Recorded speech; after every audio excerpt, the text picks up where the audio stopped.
This is a story about a flock of penguins who live on an iceberg in Antarctica, the South Pole. They are like a big family. They have been living as a colony on this iceberg for years, as far back as they can remember. It is their home. They don't know it yet, but change is coming for them.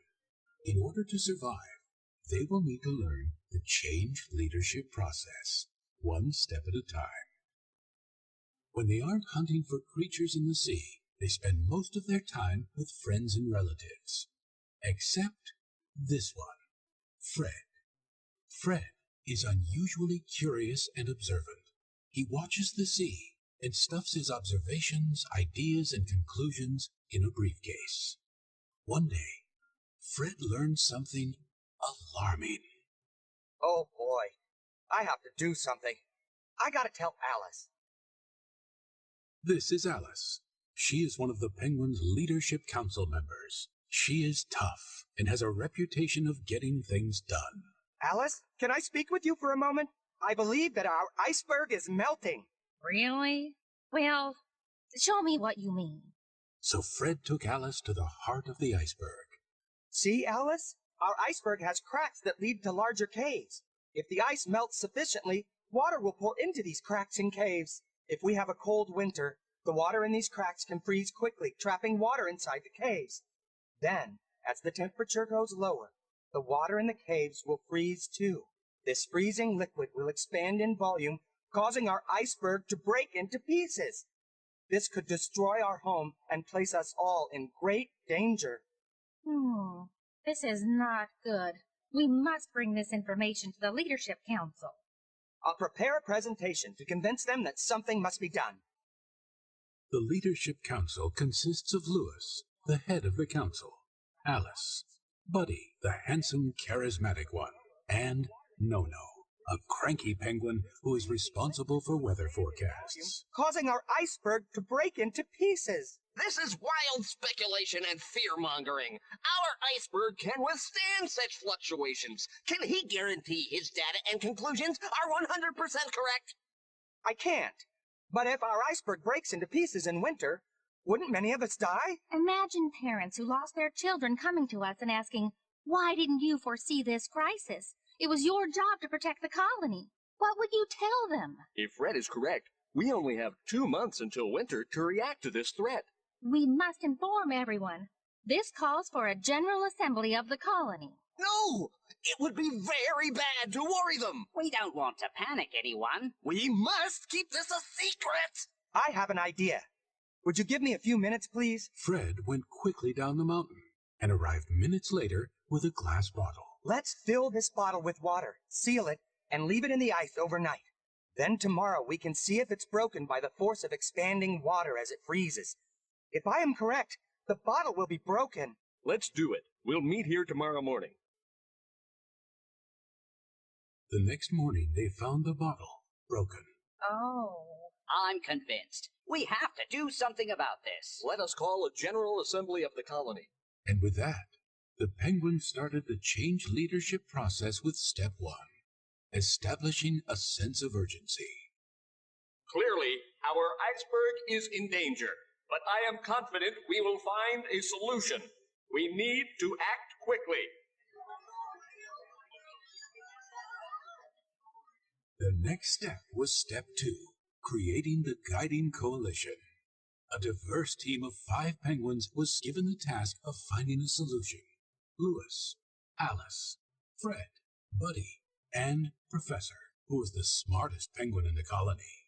Each had different strengths, and together they were the best team for the job. Their task was step 3 of the change leadership process, developing a change vision. I've got an idea. Let's move to the center of Antarctica, where ice is thicker and stronger. We will be too far from the water. How will we get fish? What about using superglue to hold the iceberg together? That's very funny. Look, up there. The seagull. It can't fly forever. It must have a home somewhere. It could be very lost, but it doesn't seem to be afraid. What if moving from one place to another is just the way it lives? Like a nomad. I can almost see how we might live. We'd learn to move around. We wouldn't try to fix melting icebergs. We would just face up to the fact that what sustains us can't go on forever. Our founder had this same idea when he moved our colony to this iceberg years ago. This sounds like our best shot. Let's inform the others. Their next step was number 4, communicating the vision for buy-in. Lewis called a general assembly again to tell all of the new strategy. Since Buddy was the best storyteller, he was chosen to tell the story of the seagull. Then Lewis addressed the crowd. We are not chained to this piece of ice. Let it melt and break. We will find other places to live that are safer. Although many penguins were relieved to hear this, many were still skeptical. So Alice came up with the idea of putting slogans on ice posters to win over the support of the colony. They worked hard to communicate the new vision of a nomadic life.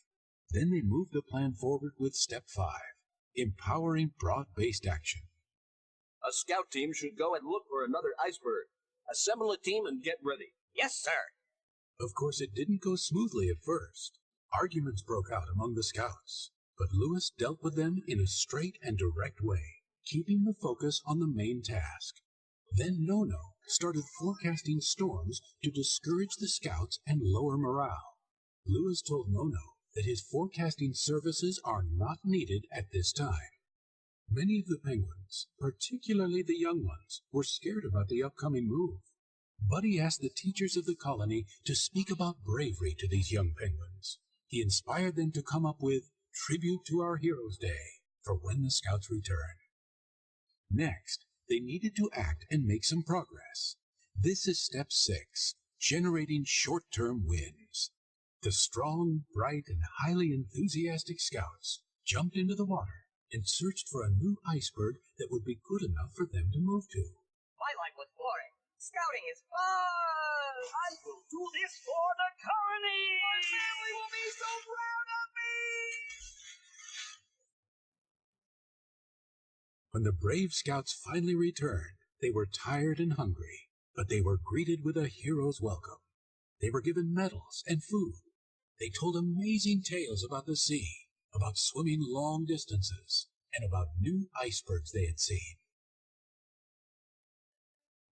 As happy as everyone was to have the successful trip completed, it was no time to rest. They pressed onward with step number 7, never letting up. The next day, a second group of scouts went out and found the best iceberg for their new home. This iceberg has everything we need. A tall snow wall and good fishing sites. During the migration, our young and old can rest along the way on small icebergs. Let's waste no time. Start the migration before winter hits.